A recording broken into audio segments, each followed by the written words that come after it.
कि ईसा बिन मरियम अलैहिस्सलातु वस्सलाम का गुज़र एक सपेरे पर हुआ जो एक सांप पकड़ने के लिए रोक रहा था।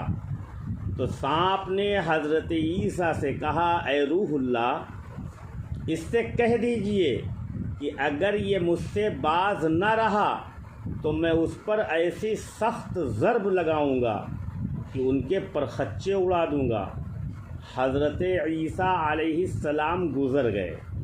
फिर वापस तशरीफ़ लाए तो देखा कि सपेरे की टोकरी में आ बैठा है।